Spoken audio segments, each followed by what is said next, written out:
I am honored to introduce House Deputy Speaker and Quezon Representative David J.J. Suarez, the Young Guns Roadshow Manager, and of course the Young Guns leaders headed by House Assistant Majority Leaders Gil Bungalon of Ako Bicol Party List, Paulo Ortega of La Union, J. Kung Hun of Zambales, and Representative Rods Gutierrez of One Rider Party List.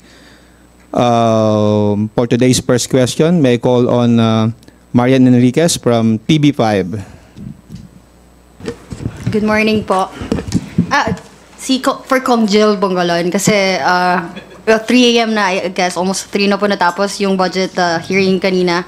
Can you walk us through lang po and paano yung magiging move or next actions ng majority, like sa amendments na po ba, if ever na hindi pa rin po umattend ang or any representative ng OVP, tomorrow na ba yung adjustments, for example, sa budget ng OVP? Thank you. Right. Thank you for the question. So, yung parliamentary status po ng budget ng Office of the Vice President is that it has not yet taken up in the plenary, ano? Kasi kahapon, 17 oras naghintay ang miyembro ng House of Representatives for the Office of the Vice President to appear before the plenary. Although may pinadala po silang mga abogado, but they are not properly equipped with the authorization, no? So in other words, they're not authorized to represent on behalf of the Vice President. So ngayon po, naka-schedule ang pagtalakay sa budget ng Office of the Vice President. So we will wait until the Vice President shows up, and then or any of the representative of the Office of the Vice President. Sir, if wala nga po umattend from the OVP, ano pong mangyayari? Ano na pong gagawin ng majority? Well, we still have 1 day, which is by tomorrow. So ang House of Representatives naman is very lenient, no? We're giving so much leniency to the Office of the Vice President, and give chance, no, para po sila ay dumalo dito po sa pagtalakay sa plenaryo ng kanila pong budget. So we have until Wednesday, which is tomorrow. They're given sufficient time within which to appear before the plenary, and the sponsor, the good congressman from Lanao del Sur, the Honorable Zia Alonto Adjong, is still waiting, no, for the Office of the Vice President. So mahirap naman po kasi sa party niya, no, bilang budget sponsor. May mga katanungan po talaga na dapat yung sagot is manggagaling po directly sa head of the agency. So with that, hihintayin ho natin ngayong araw ng Martes, at kung hindi po appear, we still have tomorrow, which is Wednesday, for them to appear and defend the budget through their sponsor, yung budget po ng Office of the Vice President. And if tomorrow po hindi pa rin po umattend ang OVP or anyone from them? If I would just may add dun sa sinabi ni Congressman Jill, alam nyo kahapon talagang nakakaawa po yung mga miyembro ng Kongreso. Although talagang trabaho naman talaga namin yun, yung pagsisiyasat at paghihimay ng budget ng mabawat ahensya. Nag-umpisa po kami ng alas 10 at natapos po kami ng alas 3 ng umaga.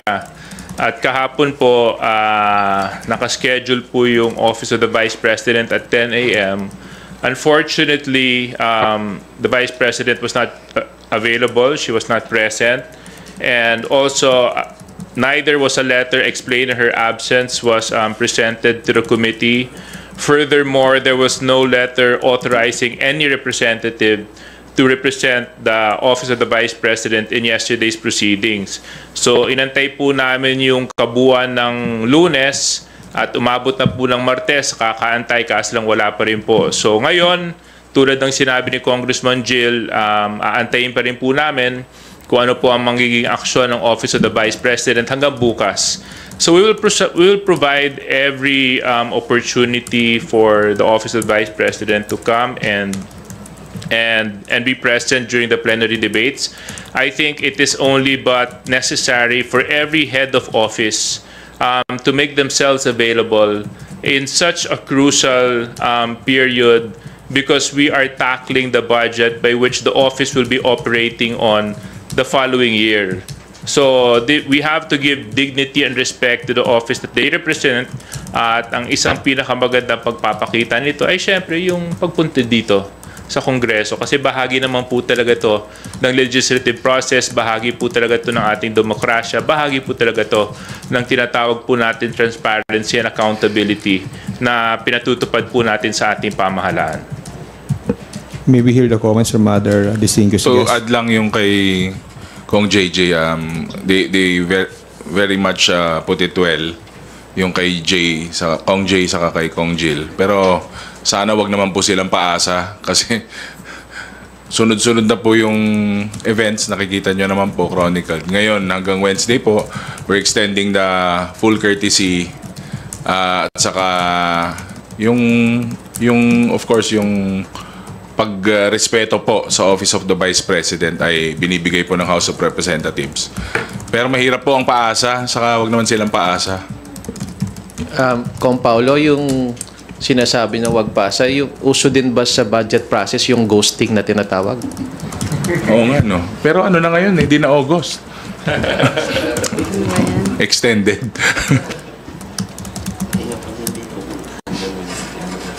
I guess in addition to that po, no, and that's rightly put by DS Suarez, on the part of the minority naman, usually when there are any irregularities or when any answer is insufficient, we would usually defer. But for once, yung minority po all in agreement na wag naman yung ultimatum na defer, we are extending maximum leniency in the hopes that we would come to a, you know, productive resolution to this chapter of the budget hearings. Yet, after 17 hours of deliberation, not one authorized representative was there. But yun nga po, pinag-usapan, kahit yung minority, hindi po ipapa-defer. We are willing to take it up the next day, and as mentioned already by Congressman Bongalon, should it come to that, we're also willing to take it up again on Wednesday, just to uphold our constitutional duty to pass this budget. We're doing all that we can. We're exerting all our efforts. Kahit nakawawa na po si Kong Zia, nakita po namin after 17 hours, hinintay niya po talaga. And if, I don't know if nakita sa live stream, pero natutulog na po siya sa corner waiting. And unfortunately, I feel like he will wait again today. And he might have to wait again tomorrow. So, yun na po, panawagan lang po siguro namin is, wag naman pabitin po, no? Let's conclude this budget process according to the Constitution. Lahat naman po ng lahat naman po ng mga departamento kailangan dumaan sa prosesong ganito. Wala pong exempted dito at binibigyan naman po ng respeto at paggalang, no, ang opisina ng Vice President. Yun lang, sana umattend, no, at respetuhin ang proseso at sana wag pa-baby, no. At talagang kailangan kasi nating malaman, no, kung saan niya dinadala, ginagamit, no, yung budget ng OVP. So sana respetuhin niya yung proseso, no, at magpadala ng representative or umattend siya sa budget hearing na lahat naman ng mga departamento ay ginagawa. Thank you, Marian. Let's move to the next question from Bibian Gulia of ABS-CBN2. Good morning po. Clarification lang, as of now, until this time po, wala pa ring letter of explanation na ibinibigay sa Kamara ang Office of the Vice President regarding the absence, and wala pong dumating today na representative from the Office of the Vice President. And just to reiterate the question po kanina, what will happen if on Wednesday, wala pa rin pong ipadalang letter or of explanation or representative ang OVP? Yeah. Well, from my knowledge, as of today, wala pa rin pong pinadadalang explanation, wala pa rin pong pinadadalang sulat o anumang document para ipaliwanag kung bakit wala po sila kahapon. We will wait for the entire day of Tuesday because we really want to progress already dito po sa plenary debates ng iba't ibang mga ahensya. Medyo sumisikip na nga po dahil yung ibang mga departments nakaschedule for today yung ibang ng mga departments na hindi po na-defer nung nakarang linggo, naka-schedule for today, at yung iba naman para bukas. So I do hope that we're able to close this chapter and we can move forward already, because we're scheduled to go on break on the 25th, so sa Wednesday. So kailangan po talaga matapos kaagad namin to within the given time period. Now, doon po sa tanong po ninyo, kung wala pa rin po, siguro mas maganda pong antayin po natin kung ano po ang magiging aksyon ng plenaryo dito at kung ano po ang magiging rekomendasyon ng Committee on Appropriations, because they're the ones presenting the budget right now on plenary. So this is not a decision for us to make, but rather a decision for the 315 or 16 congressmen who compose the House of Representatives. But can you at least walk us through the scenarios po, possible scenarios? For example, posible po bang ipasa yung budget? I mean, could it delay the target to pass the national budget on third reading on Wednesday? Or posible po bang yung panukalang 733 million, yun na yun? Or posible bang bumaba pa po yung panukalang budget para sa Office of the Vice President? As of now, siguro it wouldn't be prudent to answer the question, because let's give them a little bit more time. Meron pa naman buong araw ng Martes at nandun pa naman po yung buong araw ng Miyerkules para humarap, dumating, ipaliwanag, at wala naman po tayong dapat sarahang na pinto sa pagkakataon para sa Office of Vice President na dumalo ng maayos sa plenary discussions ng kanilang budget. Dagdag ko lang po, so the last time we checked, the holding group assigned for the officials of the Office of the Vice President, until now po wala pong ni isang opisyal na dumalo galing po sa Office of the Vice President. And as I mentioned earlier, we have the whole Tuesday to wait for them to appear and express that they are willing to attend these plenary debates on the sponsorship of the budget of the Office of the Vice President. Huli na lang from me, sir, kasi yesterday may si Congressman Manuel during his manifestation na clear betrayal of public trust itong ginagawa daw po ng Vice Presidente na hindi umiiwas sa pagpapaliwanag ng how her office utilized the budget. Do you agree with that? And there are calls sa mga rally yesterday to impeach the Vice President. Your thoughts lang po.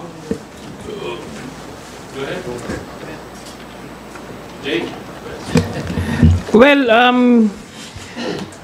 hindi naman kasi napag-uusapan dito sa House yung pag-i-impeach sa Vice President. Katulad nga na sinasabi ni Kong JJ kanina, we respect the Office of the Vice President and we are giving much leeway sa ating VP para i-defend at pumunta rito sa House para i-defend yung kanyang budget. So, sa majority, wala kaming napag-uusapan tungkol sa impeachment. Hindi natin iniisip yan. At ang importante sa amin ngayon is maipasa on time yung budget, including the budget of the Office of the Vice President, At maipakita sa tao na ang Kongreso patuloy nagtatrabaho para may ahon ang kanilang buhay, para makatulong tayo sa buhay ng ating mamamayan. At syempre, yan din yung gusto ng ating leader sa Kongreso, Speaker Martin Romualdez, na maipasa agad ang budget, dahil ang budget na ito budget na malaki ang maitutulong upang maiangat ang buhay ng ating mga kababayan.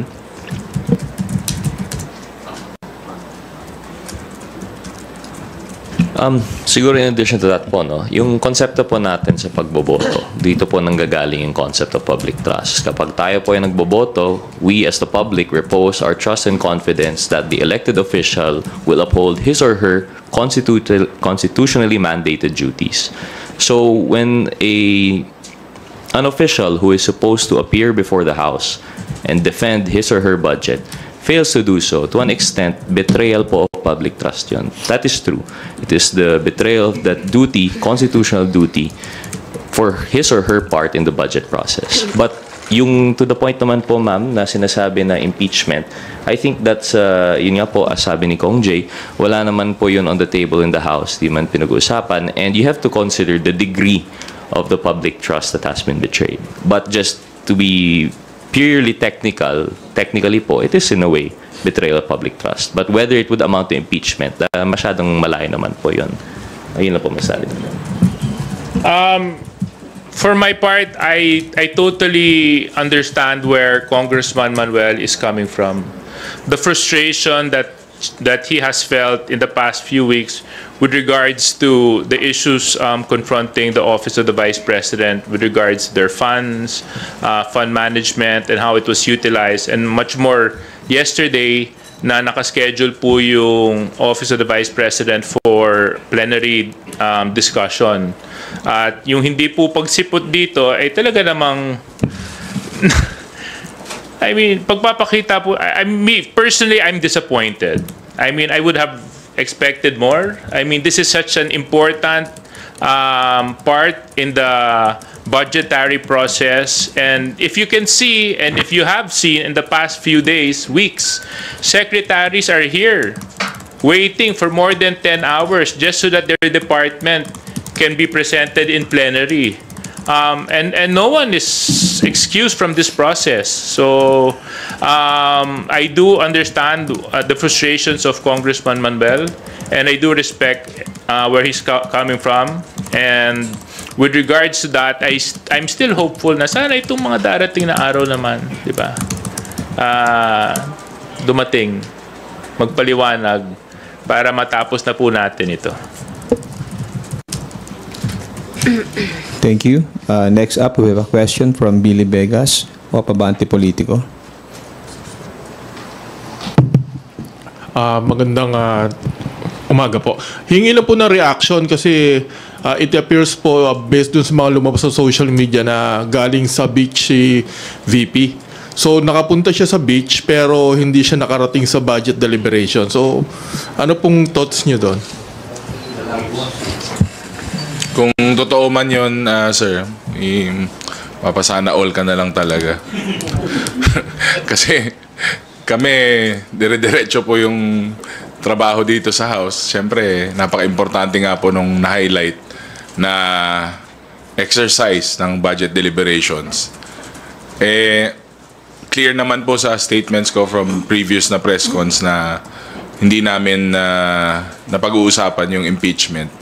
Pero parang ang dating tuloy sa mga nangyayari sa pag-snub po sa mga hearings, sa pag-walkout po sa hearings, sa pag-take ng oath, sa hindi pag-defend ng budget.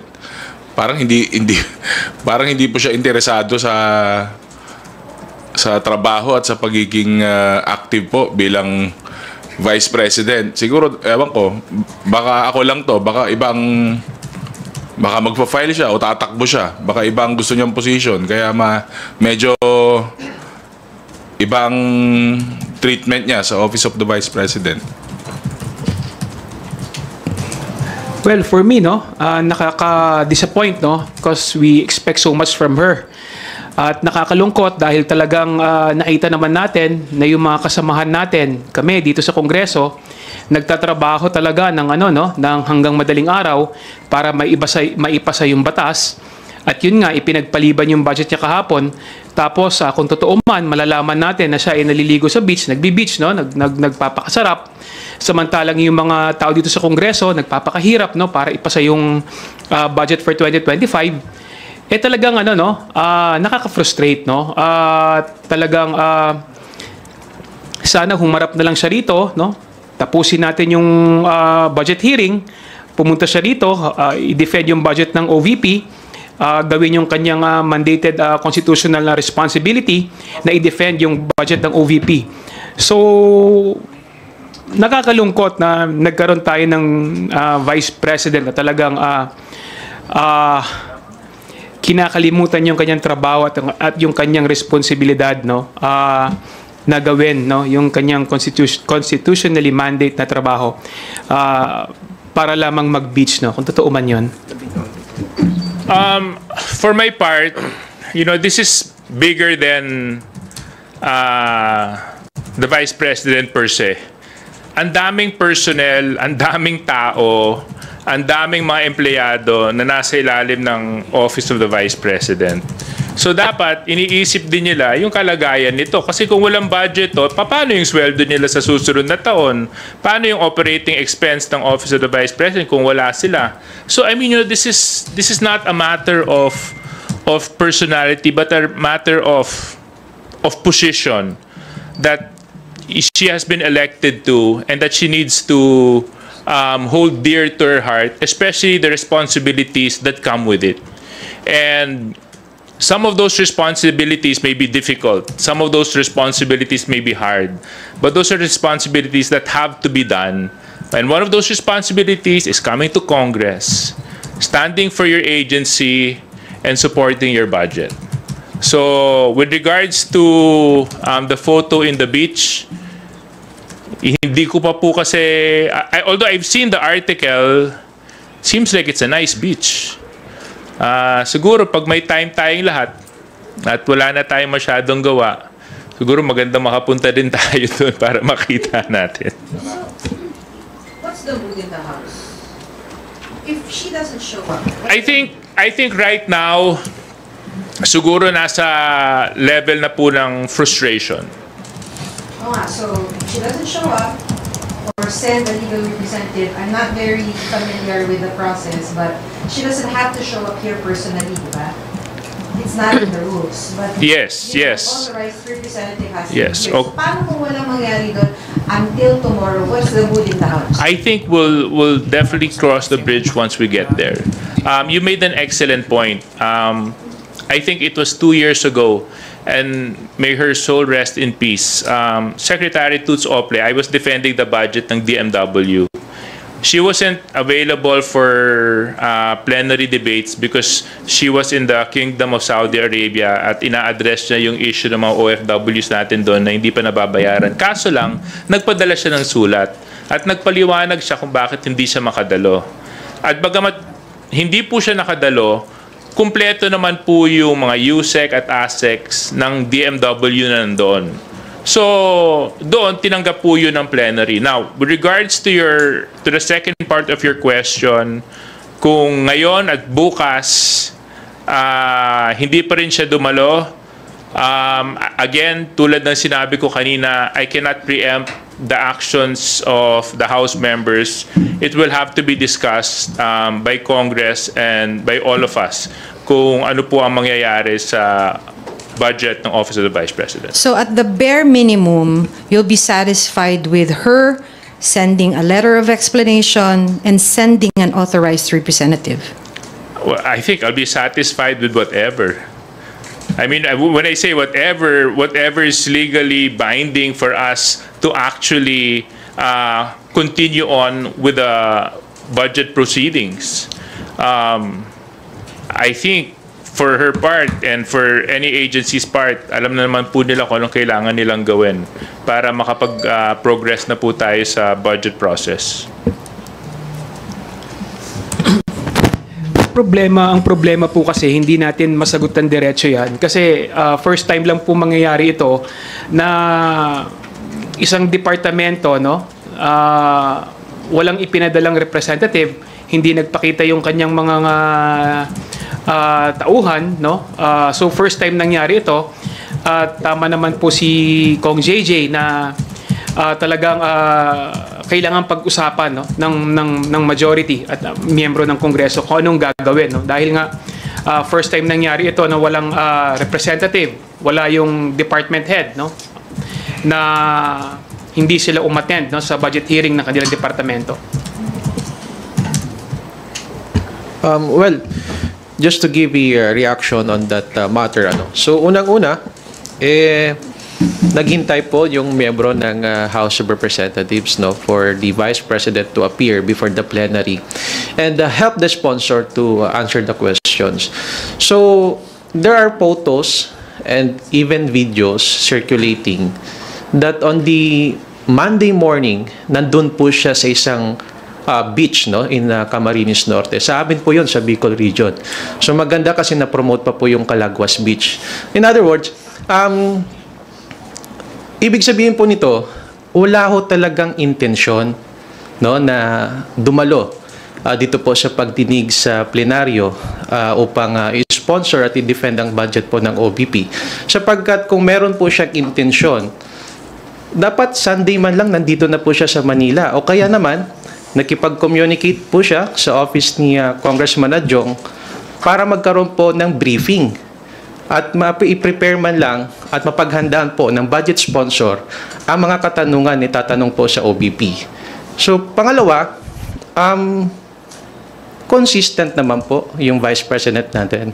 In fairness to her, consistent in the sense na hindi po siya dumalo nung Committee on Appropriations Budget hearing, pati po dito sa plenary, hindi rin po dumalo. So kung ganyan po, it shows that she's not interested with her duties and functions as the Vice President of the Philippines. So kung ganyan po yung lumalabas, probably we can ask her to step down as the Vice President. Kasi nakikita natin hindi naman po siya dumadalo sa mga pandinig dito po sa Kongreso. So ano po ibig sabihin nito? Hindi na po siya interesado at mas pinili niya pa po bumunta sa isang beach resort kaysa dumalo po dito sa pagdinig sa kanya pong budget. So I guess it's the Filipino people. It's up to them, no, to judge the Vice President. Yun na lang po siguro ang mga reaction ko po dyan. You're asking her to resign. Kung hindi na po siya interesado sa kanya pong duties and functions as the Vice President, we can ask the Vice President to step down. Thank you. Let us acknowledge Rosalie Cos from UNTV. Good morning po, Kongs. I'm not sure if you have read the letter of VP Duterte addressed to Kong Sia. It's dated September 11, and then she said, the Vice President said, as communicated to the Speaker of the House of Representatives and the Chair of the Committee on Appropriations, the OVP has duly submitted all the required documents to the committee pertaining to its budget request for the upcoming year. Furthermore, a comprehensive overview of our proposals was presented during my presentation on 27 August 2024. In consideration of the foregoing, the OVP leaves the deliberation of our budget proposal in the plenary entirely to the pleasure of the House of Representatives. So, long before the plenary deliberations, may sulat na po si OVP. Why do you find it not acceptable? Well, it's basic. Yes, it's up to the sound discretion of Congress. Yun naman talaga yun Kaso lang, pagdating sa budget deliberations, yung mga departments at agencies concerned, dumadating. Kasi pagdating ng mga katanungan sa sponsor at wala yung representative ng ahensya na yon, paano may isasagot? Paano magkakaroon ng kaliwanagan? Huwag po natin kakalimutan ang pinag-uusapan po natin dito, pera ng taong bayan to, hindi to pera ng iisang tao, ng isang pribadong individual. These are funds, these are public funds that have to be properly explained, have to be properly determined how they were used and how they are planned to be utilized for the succeeding year. That's why the agency heads and the agency representatives or the departments have to be present during plenary debates. So, given that she has a letter, that's true. Yes, it's up to the sound discretion of the House. However, we cannot take away that there is a process in determining the budget. I think if we take note po, the contents of the letter just is a reiteration of the answer that they have interposed even for the pre-budget deliberations. So kumbaga po, inuulit niya lang po na she's leaving it to the House to decide on the fate of her budget. However, it does not say that she will not participate with our processes. It does not say that she will not attend. It does not say that she will send an authorized representative. So I don't think the September 11 letter would be any indication of what transpired yesterday. So I don't think we could have been prepared po. No? But with that said, as mentioned earlier, we, the House collectively will be extending maximum leniency, and we're hoping for the best po that at least the bare minimum would be complied with, that we may proceed with the budget. Yun lang po. Alright, mag-follow up lang po ako. Yun pong non-appearance ng Vice President po before the House of Representatives plenary deliberations, how does this affect the whole budget proceedings po? Will, yung pong assumptions na magkakaroon ng re-enacted budget, may ganun bang usapan? Wala? Or nadidelay ba yun pong budget proceedings dahil lang po sabi nyo nga po, it's very unusual for a head of a government agency not to appear before the budget deliberation. So, gaano nito naapektuhan po yun pong mahalagang proseso na ito dito sa Kamara? I think everybody will have their opinion in this. I think it affects everybody. Number one, like what I told you, as a matter of operationalizing the budget process, kita nyo naman, nagsisiksikan po lahat ng mga departments at agencies ngayon para maipasok natin lahat ng kanilang mga budget presentations for Tuesday, Wednesday. Actually, this started since last week.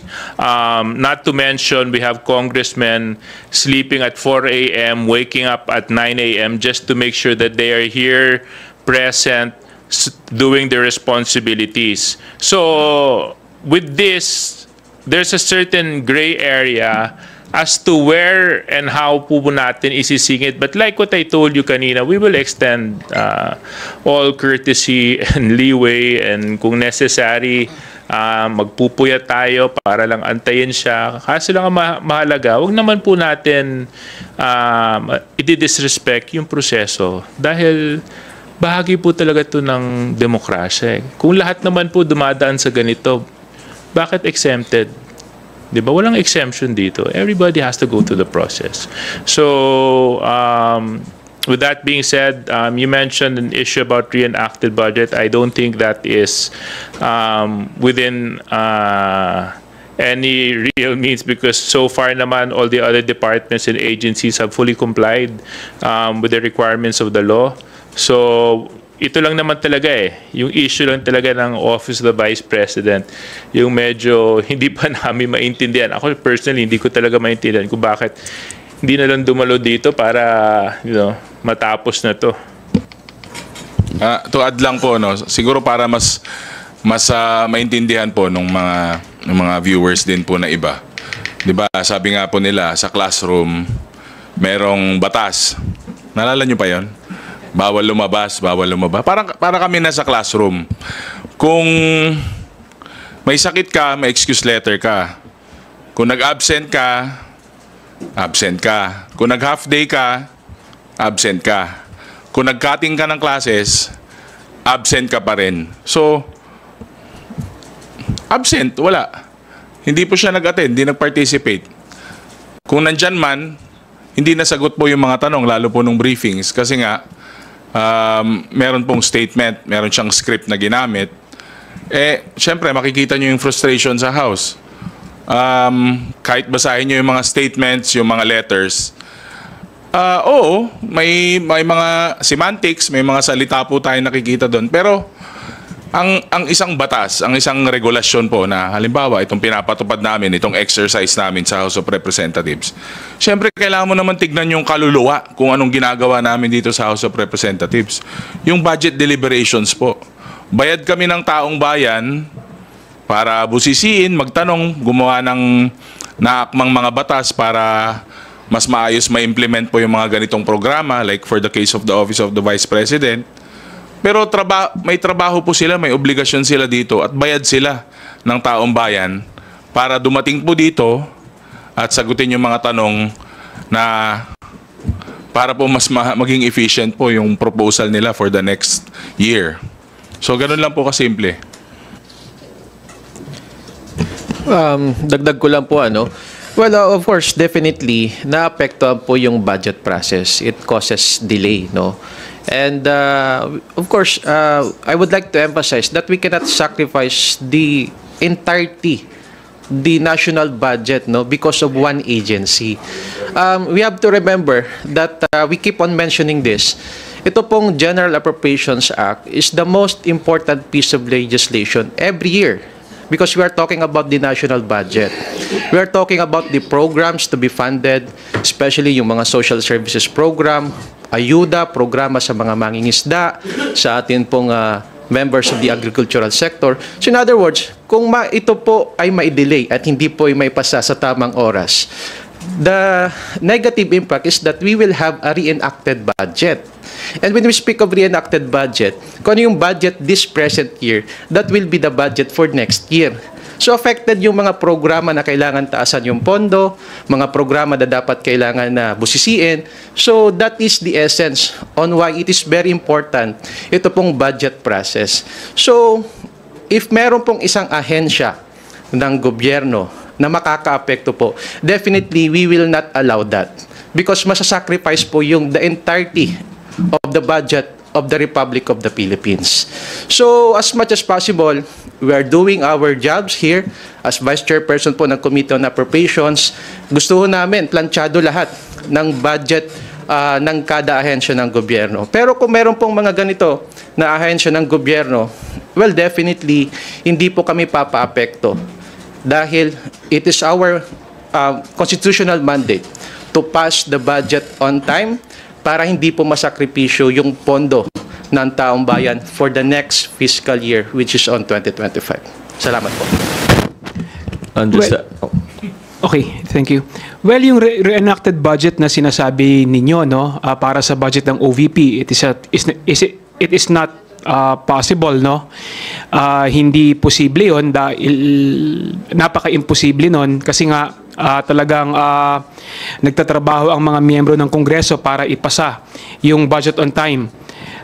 Kung ang tingin ng ating Vice President, kaya niyang isabotahe yung pagpasa ng budget ng ating pamahalaan for 2025, hindi po papayagan ng Kongreso yon. Nagtatrabaho po ang mga miyembro ng Kamara para ipasa siya on time.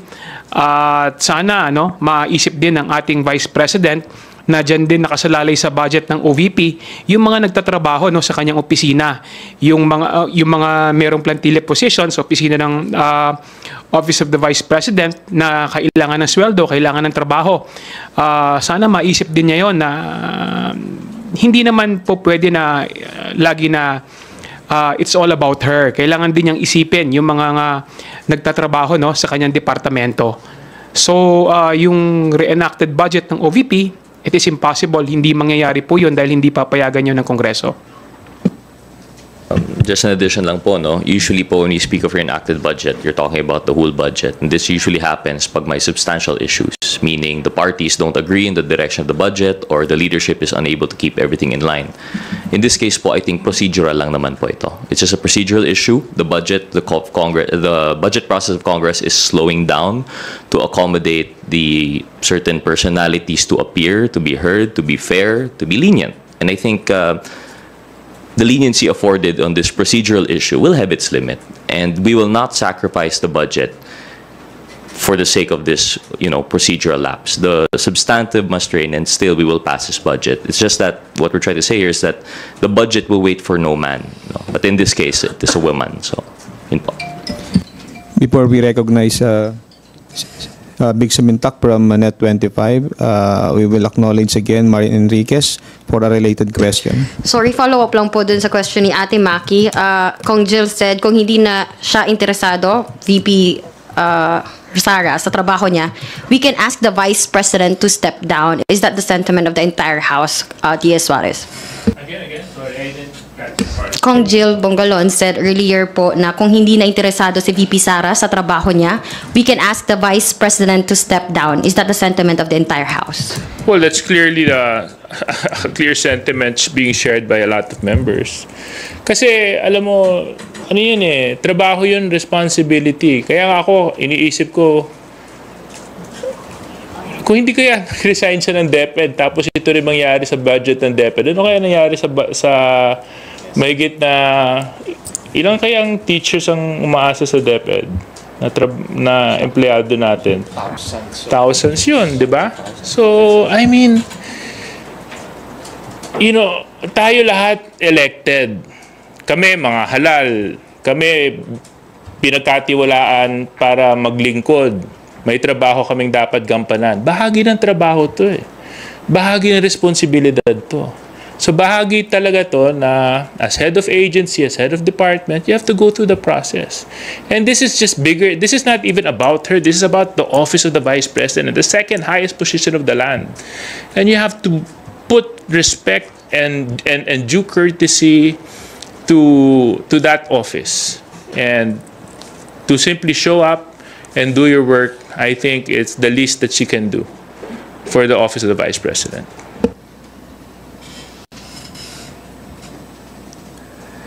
Thank you. Big Sumintak from Net25, please proceed with your questions. Magandang umaga po. Ang sabi nyo nga sa ngalan ng kortesiya, leniency, ibibigay nyo lahat sa Office of the Vice President. Naghintay kayo kahapon, maghihintay kayo ngayon, bukas, siguro hanggat magpakailanman. So, ang sabi nga ni Congressman Kunghon, kaya sabi ko, hiramin ko si Tita Mili. First time na nangyari ito. So my question is, dahil ito ay magiging first time, at kung hindi talaga siya dumating, magkakaroon ba kayo ng clear policy ngayon sa budget deliberation ng isang head ng agency na hindi darating para malinaw kung anong gagawin ng Kongreso? Well, definitely hindi kami mag-aantay ng magpakailanman. Kasi kailangan maipasa yung budget by Wednesday. At hindi ito mapipigilan, no, ng opisina ng Vice President na maipasa ng Kongreso ang budget come Wednesday. Yun nga lang, katulad nga ng sinabi natin kanina, first time nangyari ito, at kailangan din magdesisyon, no, ang mayorya or ang mga miyembro ng Kamara kung ano ang gagawin dito. Dahil yun nga, first time na nangyari ito, at kailangan mag-usap-usap ang miyembro ng Kongreso kung paano i-approach, no? Hindi namin masasagot ng kami lang to dahil syempre ito ay usapin na kailangan desisyonan ng buong Kamara de Representante. Alam mo, she can come here eh. She's been here twice. She went here during the budget briefing in the committee level. She went here last week when we had the first hearing on good government. So she has time to go to the beach. You know, she should have time to come here. Pag madami ng absent sa classroom, may drop na. Parang ganun ba yan? Ito po, yung practical approach lang po nung kung bakit importante na andito po yung head of the agency. Because we cannot expect the budget sponsor to answer everything on behalf of the department or agency. Kahit ako po, I defended several agencies. May mga katanungan po ako that I requested for a minute of suspension because I have to consult the secretary or the head of the agency. So, yun lang po yung kasi yung practical approach kung bakit kailangan po nandito yung ating pong head of the agency or even officials from a particular department or agency para tulungan po yung budget sponsor na nagdedepensa po ng kanilang budget. So, yun ang mawawala ngayon kasi we're talking about first time. And magiging ano po ito it will set as a bad precedent. Kasi baka gayahin din po ng mga ibang departamento o ahensya ng gobyerno, pwede naman pala hindi sumipot dyan sa plenary debates eh. Padala na lang kami ng representative o kung sinong high-ranking official ng sinasabing agency. That is why it's very important that wag natin baliin ito pong naging tradisyon na dito po sa Kongreso that all government or all heads of the government agencies must appear before the plenary. Ginawa po natin yan doon sa Committee on Appropriations Budget hearing. Diba po, nung time, I defended the budget of the DMW. Nung time po na yon, nandun po si Secretary Kakdak sa Senate kasi nakasalang po siya sa Commission on Appointments. So what did the Committee on APRO did is that ini-reschedule namin, kinancel namin yung budget hearing because members of Congress want the Secretary to present the budget before the members of the House of Representatives. Same thing in plenary discussion. Babalik po lahat ng heads of the agencies.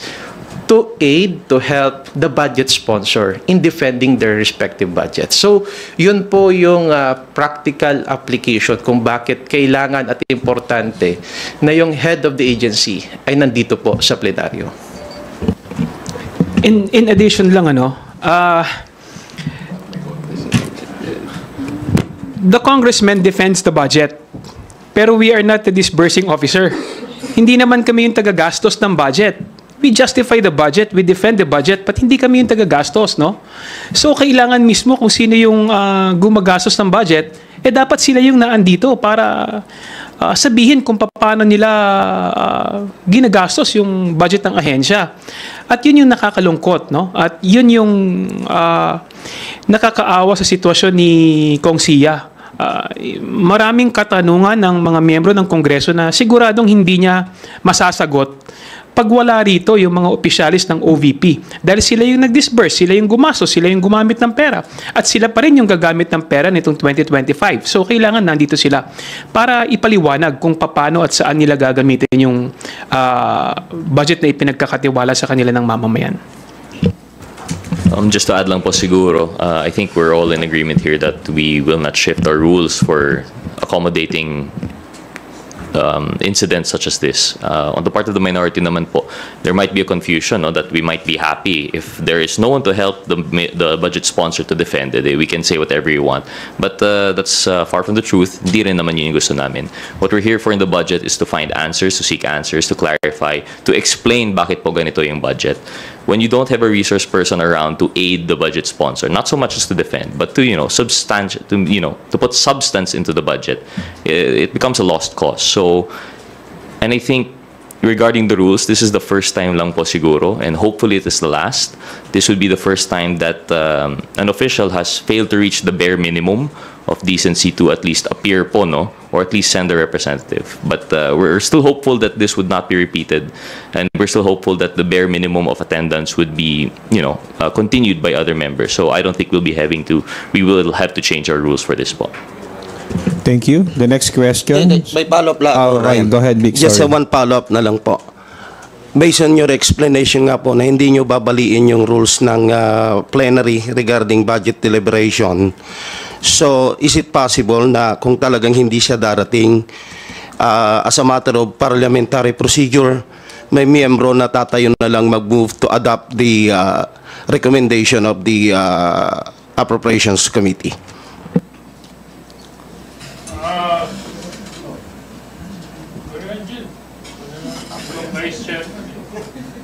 Again, I guess we will cross the bridge when we get there. Kasi like for today, we're still waiting for the officials from the Office of the Vice President to appear.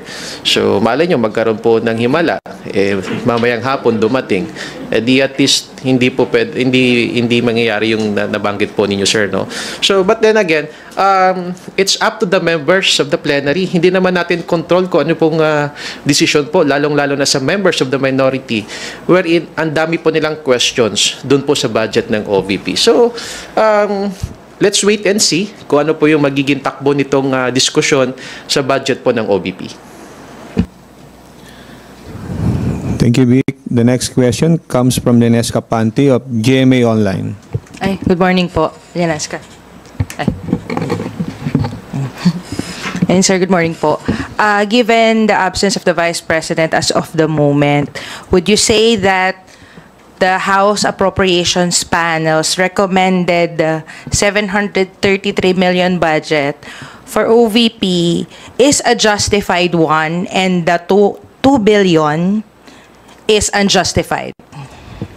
That's my question po.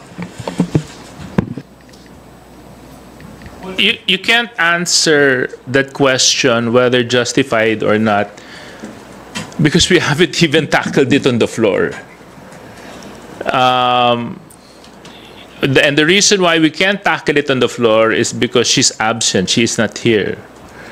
You know what? Anything can happen during plenary debates. It has happened many times. May iba nagre-recommend ng dagdag budget, dagdagan. Kung nakikita naman nila na maganda at maayos, di ba? May pa nga nagre-recommend na kung pwede, doblehin pa. So sa akin, di ba, until such time that she is here, then we will know and find out from the members of Congress what our position is with regards to the recommendations on the Committee on Appropriations. Thank you. Are you done with your question, Lenesca? Okay. Next question from Red Mendoza of Manila Times. Hi po, good morning po. First question po. Kong Jill, yung sinabi niyo po na you're not necessarily pushing, pero you're necessarily parang pushing na rin for the Vice President to resign. Of course, she's voted by 32 million people. She's voted by more people than the President. And meron din siyang cadre of bloggers and supporters na pwedeng kalkalin ang buhay ninyong mga congressman. Kinakalkal na nga yung buhay ng mga quadcom eh. So ano pong ma-expect niyo po dito? Kasi you're basically treading on a landmine here kasi the Vice President has so many supporters. Trabaho lang po, walang personalan. Next question na lang po and my last question. Sinabi po ng isang columnist namin, si Manu Tequia, na you're being compared to an mafia. You're being compared to a mafia code of honor, yung rules and yung mga pag-open ng budget, presentation and all. And I quote her, "Omerta, the mafia's code of honor is embraced by the very institution elected by the voters to stand for their interests. And the rules are bent to suit their ends. Truly, he who has gold rules is the only rule honored in this chamber." What's your comment on that po, na parang you're acting like daw po a mafia?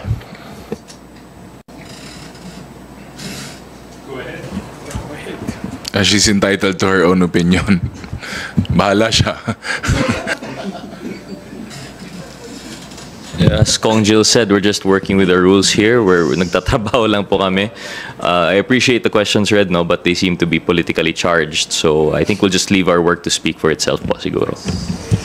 Ako, nabanggit mo yung 32 million, siguro ang isang opinion ko na lang doon. Respetuhin niya yung nagtiwala sa kanya para may luklok siya sa pwesto at gampanan niya yung trabaho bilang vice-presidente. Thank you. And with regards to the landmine that you mentioned, yeah, it's been happening for the past 8 months, so it's nothing new. Thank you. Kenneth Basilio from Business World. Hello, magandang umaga po. So help us understand na lang po, no? State economic managers said they formulated the national budget with the Philippine Development Plan 2023-2028 in mind. So just to contextualize, the PDP places focus on promoting human social development, agriculture modernization, and domestic industry revitalization, among others. A review of the proposed budget shows that allocations to the agriculture, health, and social welfare departments were slashed, with the MSME Development Fund only at 2.3 billion. This is to support the 1.1 million micro, small, and medium enterprises that we have right now po. And the agriculture budget allocations stagnated po kasi when compared to the total economy po. Why does it seem na parang may disconnect between the Philippine Development Plan and the formulated proposed national budget po? And what could Congress do to ensure the budget adheres to the said plan po? Well, definitely, the budget is there to support the objectives and goals of the Marcos administration. With regards to appropriation of funds, ang dami kasing factors ang dapat natin i-consider, such as utilization, efficiency, such as continuing funds that have to be put into consideration. So, but given the performance of the Marcos administration to date, in addressing inflation, we've been very good. Inflation numbers are going down. When it comes to improving the lives of Filipinos, I think Filipinos are more positive with regards to their output when it comes to their state and their state of life. Kung titignan po natin yung continuous social amelioration programs na ini-implement across the nation, that is unprecedented. It has never been done, and it's only being done by the Marcos administration. So with respect to the goals of the Philippines under the Philippine Development Plan, I think we are still very much on track with regards to the budget and the finances and the funds that are required to meet those goals with regards to agriculture, infrastructure, and social development.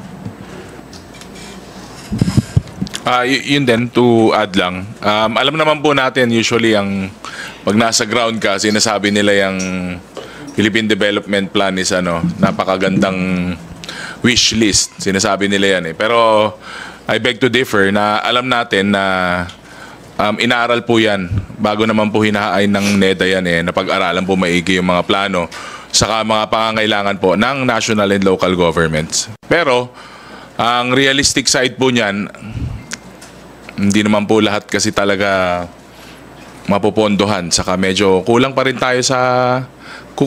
rin tayo sa pondo. Pero what this institution is doing dito po sa House of Representatives on our part, yun nga, sabi ni DSJJ, tinitignan din natin kung paano po ginagastos yung mga nakaraang budget, yung burn rate, yung utilization rate. Kung yung mga specific agencies po, yung mga departments po na iba, hindi maganda po yung paggamit ng pondo.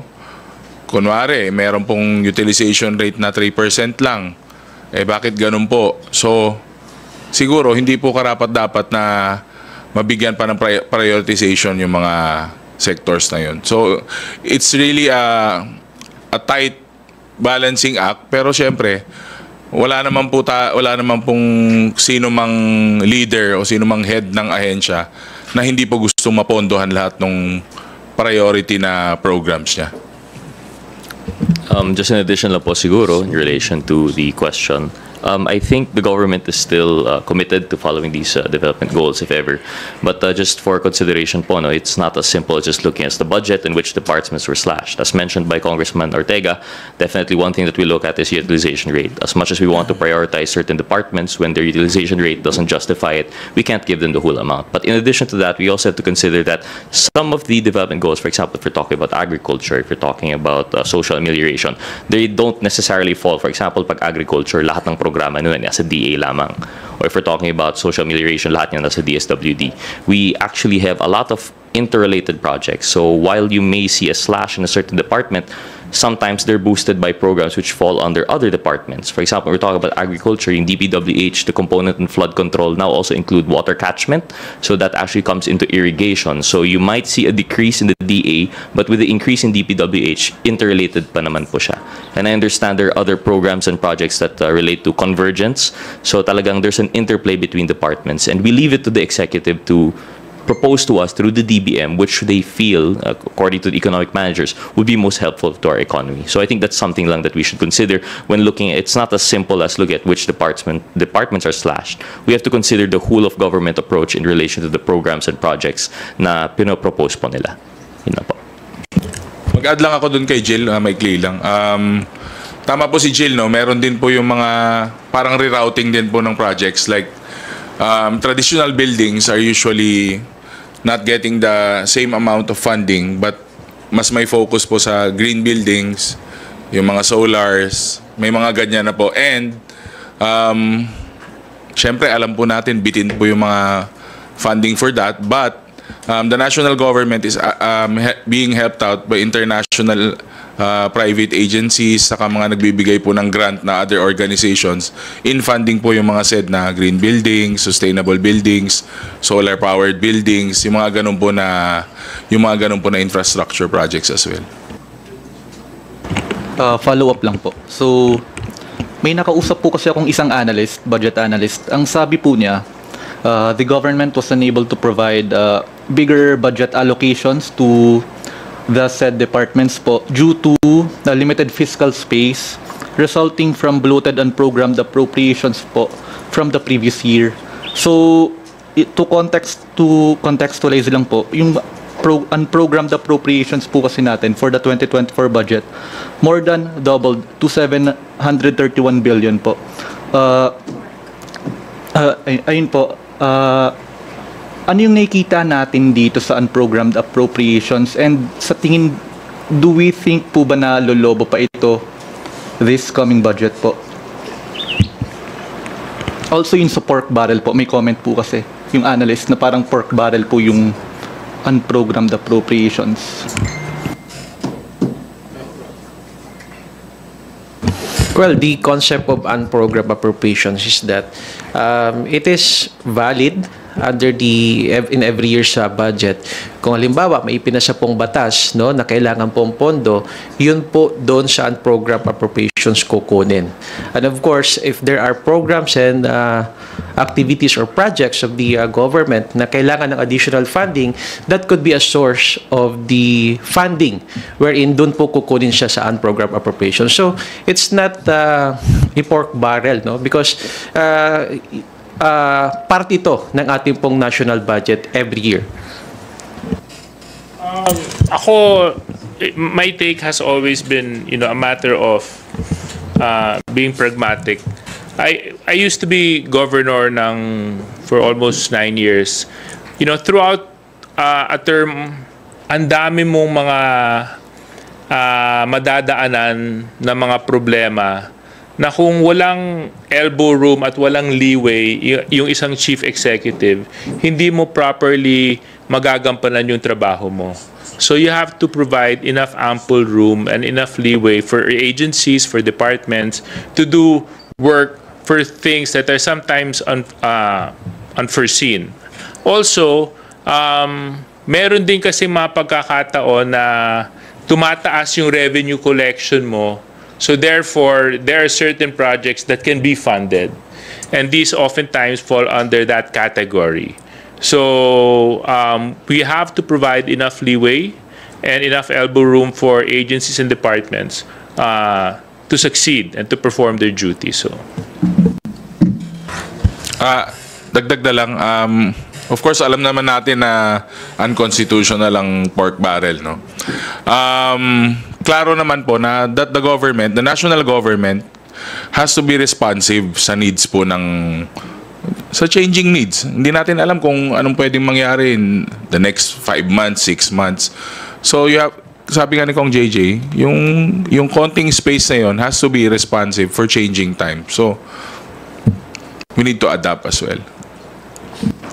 Yung sa first part po ng question ko, yung ano po yung position ng chamber sa unprogrammed appropriations, kasi ang naging rason daw last year, nagkaroon daw ng insertions nung bicameral conference committee na po. Ano yung position ng chamber?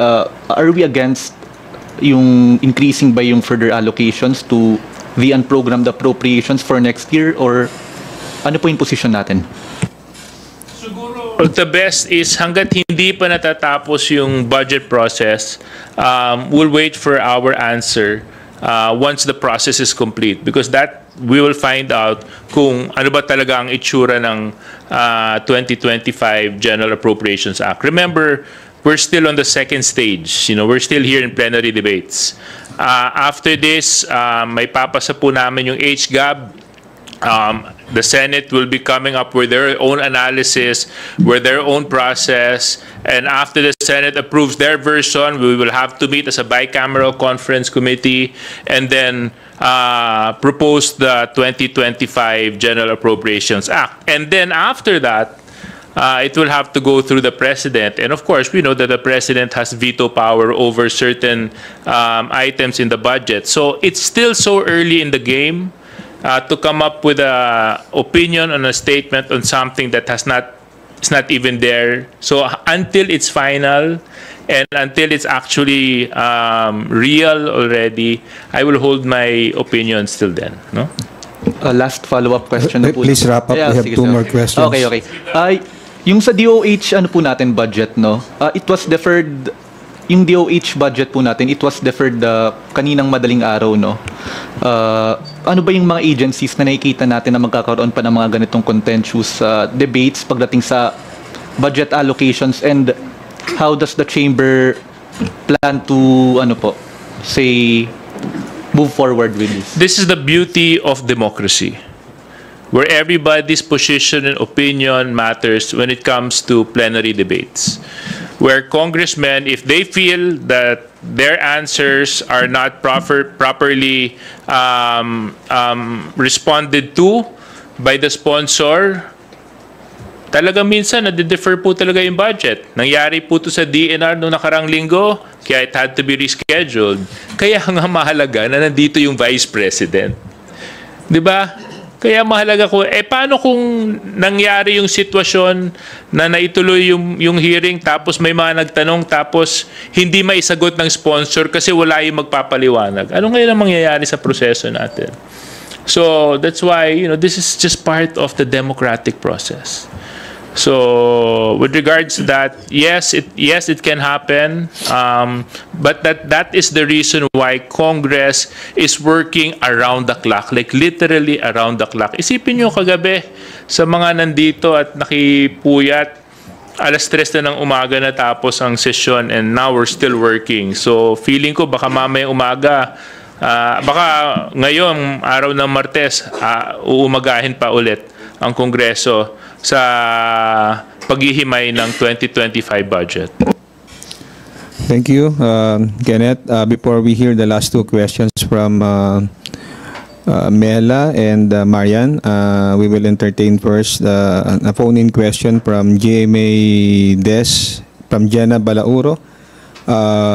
Does the House have the authority to detain a resource person held in contempt, and can they be placed anywhere according to the rules? Yes. Yes. Yes, the House can. Yes, the House has authority. And yes, the House has power to do so, for as long as it is following the rules as approved by Congress. So yes, nasa kapangyarihan po namin yon. At nakita nyo naman sa maraming mga hearings na ginagawa ng ating Kamara, maging sa iba't ibang mga committees, the contempt power has been exercised many times. But for as long as we follow the requirements of the law. Thank you. Melalis Moras from PTV4. You're recognized. Hi, good noon po mga Kongs. Hingin ko lang po yung reaksyon nyo.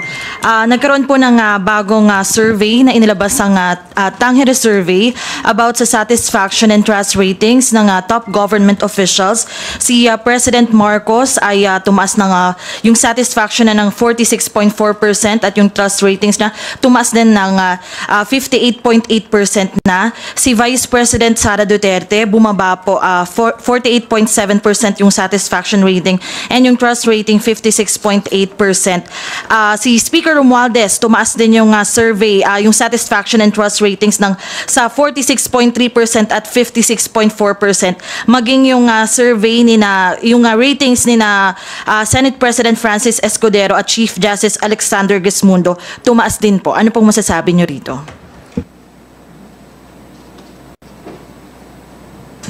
I'm satisfied.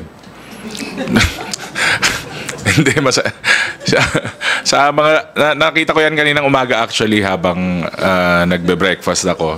Very much welcome po kasi ang mga ganyang surveys naman po ay tools lang po kung paano mo i-improve yung the way you work, the way you do public service nung ginagawa natin. So ako, personal reaction ko, dapat i-welcome talaga kung ano man yung mga resulta na yan at gamitin as parang grading system. Parang sa classroom, meron kang grade. Diba?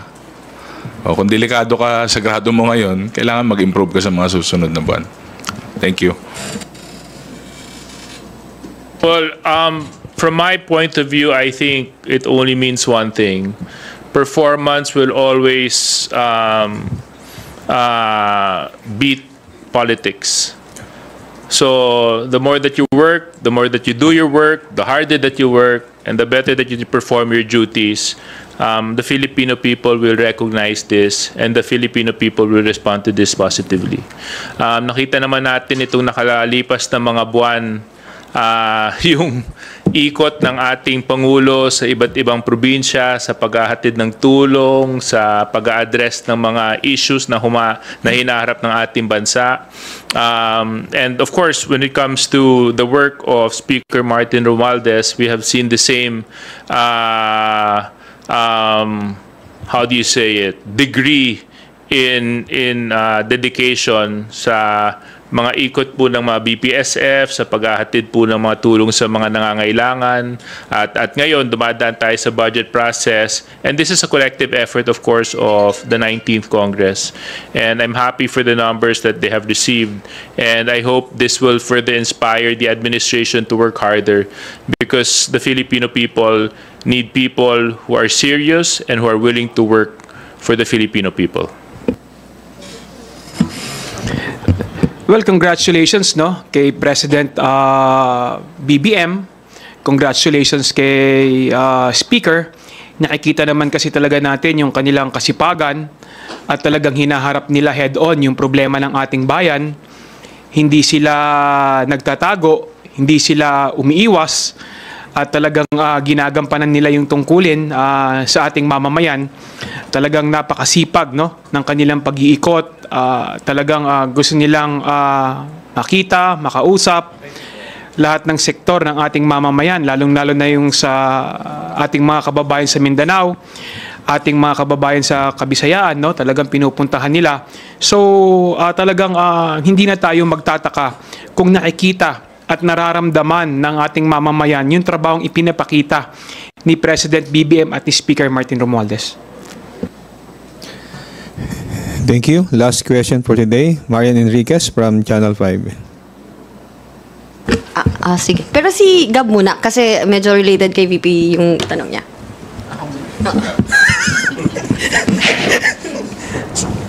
DSJJ, kanina kasi nabanggit niyo na parang nini-imagine nyo kung ano mangyayari kung hindi rin pupunta si VP Sara at DepEd Secretary pa siya. Maraming maapektuhan. So tingin nyo, sir, buti na lang talaga nag-resign siya? Well, hindi ko sinabi na buti na lang nag-resign siya. Ang iniisip ko lang kasi, syempre kung ito yung ugali niya bilang OVP, tapos assuming na hindi siya nag-resign, di ano nangyari sa budget ng DepEd? 1 milyon na teachers yata ang umaasa sa DepEd budget. At saka hindi lang yung mga teachers, yung mga bata, yung mga paaralan, yung mga magulang na umaasa sa maayos na edukasyon, di ba? So, I mean, that was the point that I was trying to make, because at that time she was holding 2 positions and very important. So, sana ito naman ay posisyon na ipinagkatiwala sa kanya. Posisyon na binanggit mo nga kanina, 32 million ang nagduklok sa kanya doon. Di sana yun ang magsilbing tuntungan niya para gawin yung trabaho, di ba? Humarap, magpaliwanag, pumunta dito. At kung hindi siya natutuwa, di marami pa naman paraan, di ba? This is just, part of the democratic process that everybody has to go through. Now, sometimes the process is difficult, sometimes the process is uncomfortable, but ganun po talaga yun di ba? Hindi naman natin maiiwasan yun dahil lahat tayo ay halal na opisyal ng ating bayan. Buti na lang at si Secretary Angara na yung Secretary ng Department of Education, dahil nakita naman talaga natin yung pagbulusok pababa, yung kalidad ng edukasyon, lalong-lalo na yung ang may hawak pa ng Department of Education, si VP Sara pa. Nakita naman natin yung pagbaba ng kalidad ng edukasyon nung siya pa yung namumuno sa Department of Education. So buti na lang at si Secretary Angara na yung namumuno sa DepEd ngayong panahon na ito. To add lang, this is nothing personal para sa pagkakaintindi po ng taong bayan. This is not even a question on for her as a secretary, as the vice president. for me, ang totality po lahat nito, this is a question of leadership. Can you lead the department? Can you lead your office? Kaya mo bang i-lead? Kaya mo bang i-lead ang Pilipinas? Kaya mo bang i-lead yung constituency mo? So it's a leadership question. So kung may problema ka bilang leader, paano yung mga umaasa sa'yo saka nasa likod mo? So it's a leadership problem and a leadership question. Thank you. Thank you. Go ahead, Marian. I'm surprised lang wala nagtanong about Quadcom or anything. Pero siguro, ask ko lang po sana if you wanna comment on this po si Attorney Melvin Matibag. Nag-file po ng disbarment case against Attorney Harry Roque sa Supreme Court. Noted yung social media post ni Roque on the Pulveron issue among others involving President Marcos. Your comment po.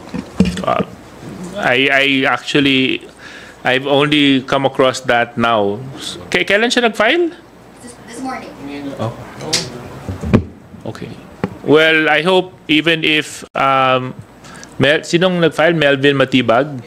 Yeah, I hope even if Melvin Matibag has filed the same, it's still not enough. It still doesn't give reason for Attorney Harry Roque not to present himself in the next Quadcom hearing, which is scheduled on Friday. So we hope na makadalo siya dahil marami tayong kailangan may tanong sa kanya. Gusto ko pong i-congratulate yung efforts ng PAOK TF noong nakarang linggo dahil habang nagka-Quadcom hearing po tayo, nahuli po nila si Tony Yang, yung kapatid po ni Michael Yang. So isa po siyang vital person of interest pagdating sa criminal underworld syndicate sa ilalim ng Pogo. So, with regards to that, I have no opinion because, of course, that is the position of Attorney Matibag. But what I'm hopeful for is Attorney Harry Roque presents himself in the next Quadcom hearing on Friday.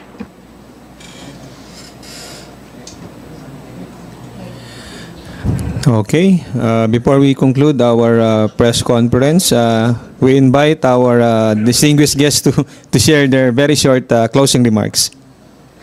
Sir, if you have any. Our closing remark is public office is public trust. So let us not betray the people that have elected us into office. Let us make sure that we do our mandate, we do the responsibilities, and we do the tasks that come with it. So, nandito po tayo, araw ng Martes, may 2 araw pa po tayo. We will extend all courtesy to the Vice President to make sure that, we can get over the deliberations for the Office of the Vice President with regards to her budget. And with regards to other issues and topics, I would like to thank the media for always being there, for covering the activities of the House. The next few days, marami din pong mga committees sa magtatrabaho. Kung di po ako nagkakamali, nakaschedule po yung Good Government bukas. Tapos meron din po tayong Quadcom sa Friday. So kung paano nyo po kami sinamahan ngayon, sana ganoon din po yung suporta na yung papakita po ninyo sa madarating na araw. Maraming salamat po. Thank you. Thank you rin po sa mga kaibigan natin sa media at huwag po natin kakalimutan samahan ang pambansang barkada, ang Young Guns on the Move, 5:15 p.m. to 6 o'clock sa PTV4 at papasyalan po namin ang very historic city of Manila. Thank you.